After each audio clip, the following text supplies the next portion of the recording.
Angry guy here, and women are being forced to become homeless.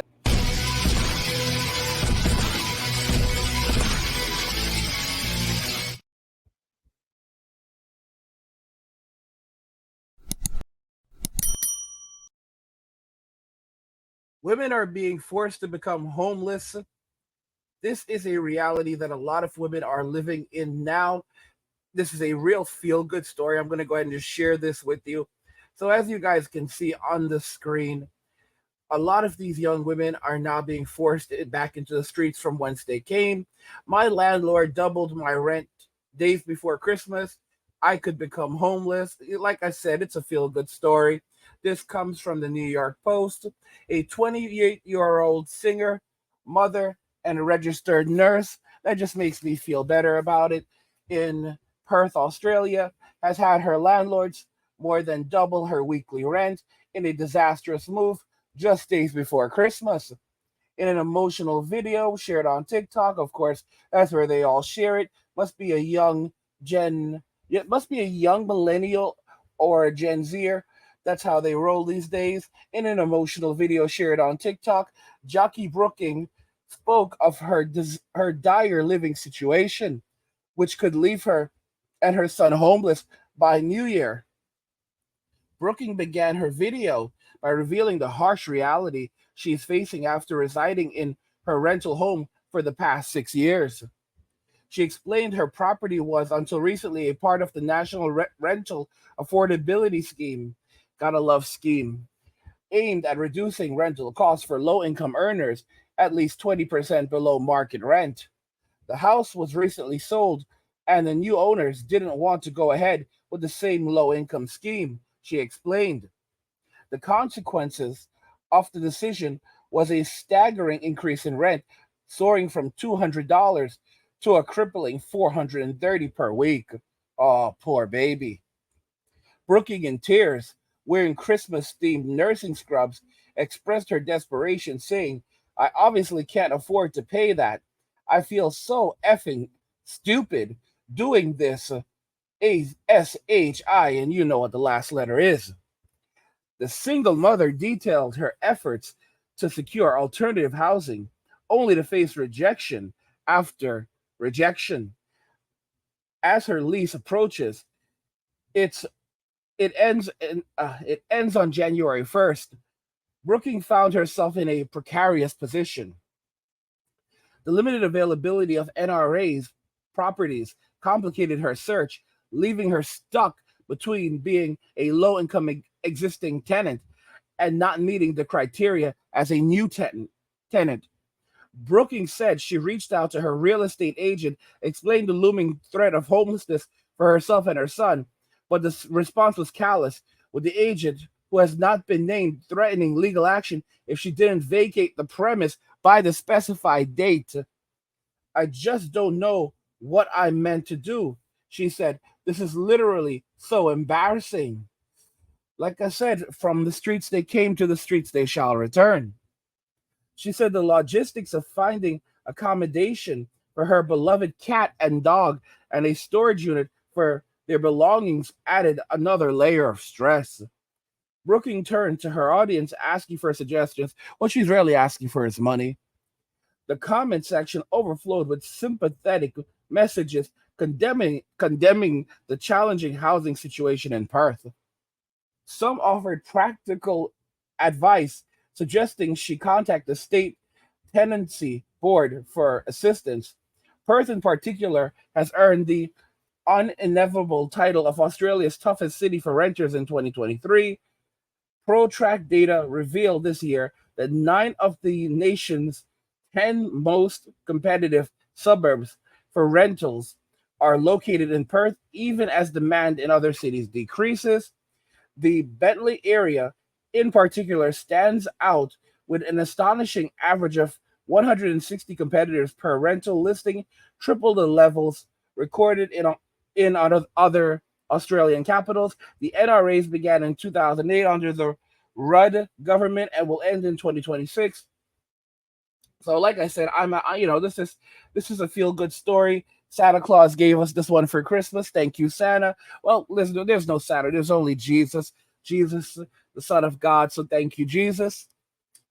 So, some of the comments: base pay for a registered nurse is $35 to $44 in Australia. That's unbelievable. That's really darn high. That's the base pay.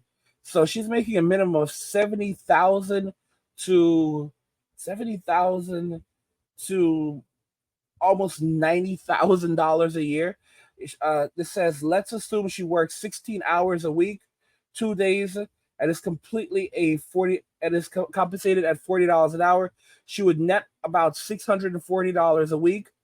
Maybe she should just work a third workday or five like a normal person.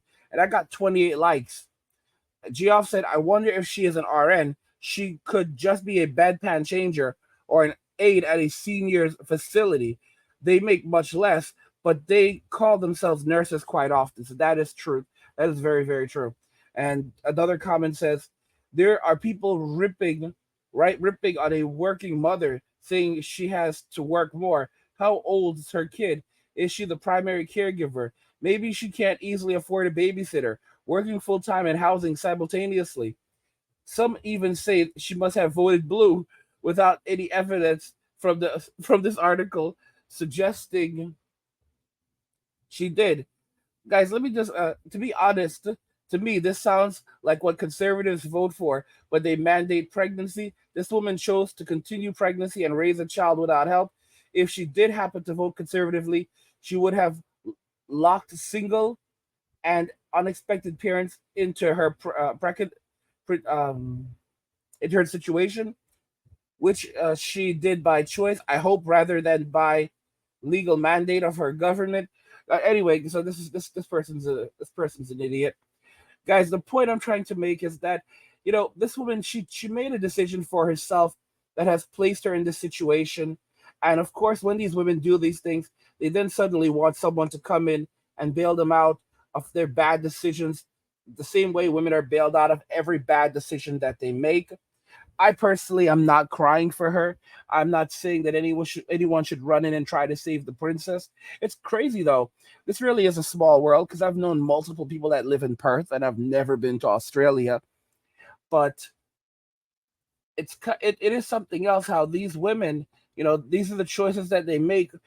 These are the results of feminism. Many of these women were once married, but they did not do everything in their power to ensure that their marriages would last, because women don't understand the value of having a good man. Men are so valuable. Most men don't understand the value of having a good man. Like, there's a lot of dudes who are like, don't understand when you have a good man in your life, when you have a man with a friend or a couple of good friends. Men are a resource. It's during hard times when it's your boys that will support you. It's your boys that will pull you out of hardship. But here's the thing: you need to respect your boys. As men, we must respect our boys. Never, ever, ever put a woman over the boys. Because when your life starts to fall apart, it's the boys who will have your back, unless you're an idiot who invested all your time into the woman. I'll put it this way: the woman is supposed to be a side piece in your life. Men should not be marrying at this point. If you have a good woman and you have a nice place to live and you have the boys, here's how it works. You bring the boys over whenever you feel like having the boys over. The woman must be respectful to the boys. If the boys are thirsty, she must get them a drink. If the boys are hungry, she must get them food. She must not upset the boys in any way whatsoever. And if there is a problem in the end where she doesn't like the boys, well, then unfortunately, you need to separate with the woman. This is A lot of men don't comprehend this. Women are temporary in our lives. The friendships that we have, if we have good friendships, good male friendships, do not lose those friendships. Women are not important in our lives.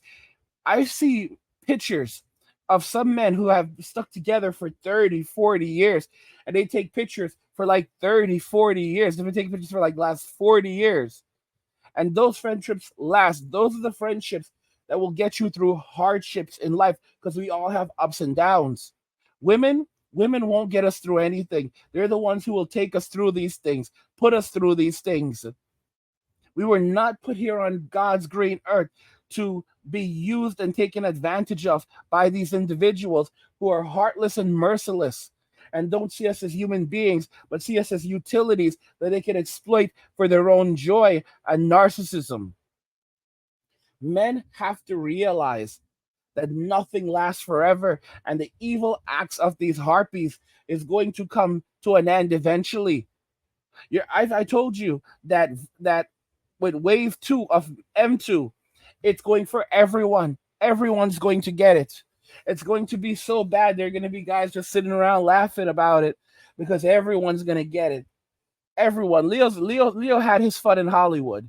Leo had his fun in Hollywood. They're coming for Leo. They're gonna come hard for Leo. They're gonna go hard for Leo. They see Leo out here enjoying himself, going around his 19-year-old girlfriends, dumping them when they turn 25. They're gonna come for Leo. They're gonna come for Leo. All right, they're coming for everyone. Okay, everyone's been on borrowed time, so they're coming for everyone. They're gonna have a lot of fun with it. I'm telling y'all, it's gonna be insane in the membrane.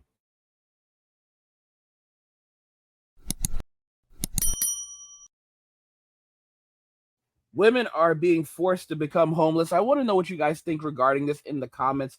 So let me know what you think about this, and we'll talk about it in the comments. Like the video if you like it. Don't forget to subscribe. And if you like the video, share the video. And just remember that all roads lead to MWA, men walking away, and cheers.